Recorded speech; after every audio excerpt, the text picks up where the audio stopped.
En el Palau de la Generalitat, no había ninguna sala de conferencias. Y el presidente Pujol estaba harto de cada vez que tenía que dar una conferencia tener que salir del Palau, irse a un local alquilado y hacer la conferencia allá. Y dijo, quiero un auditorio de 300 personas aquí en el Palau. No hay ninguna sala tan grande. Y entonces empezamos a mirar y había una sala que tenía 6 columnas y decidimos quitarlas. Pero ¿qué pasaba? Que estas columnas aguantaban unos arcos, que aguantaban unas bóvedas, que aguantaban un techo, o sea, era muy complicado hacer esto.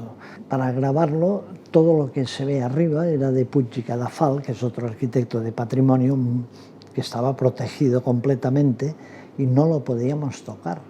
Entonces, ¿cómo te apañas para quitar todos los pilares de una sala sin dañar la estructura que hay? Porque por la parte de arriba es el patio de los Naranjos, que también es intocable por patrimonio. Bueno, pues aquí hay que ingeniar. Este es de los proyectos bonitos porque tienes que decir, bueno, ¿y qué puedo hacer para conseguir que el honorable tenga su sala? Pues mira, ahí está. Teníamos tanto miedo para este proyecto que guardamos los pilares en un almacén por si nos obligaban a ponerlos otra vez.